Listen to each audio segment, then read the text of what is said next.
So if you change the levels, again, full support gives them all the tools, basically 1 through 3. Okay. So again, which is a good reminder for me to change it for FAIS. Okay. So again, I think that's pretty much what you were looking for. Make sure you click Save.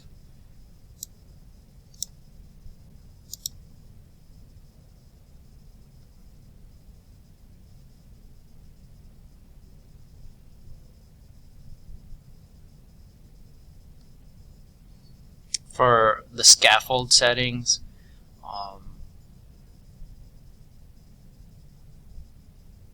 most of my students are support. I have it on support.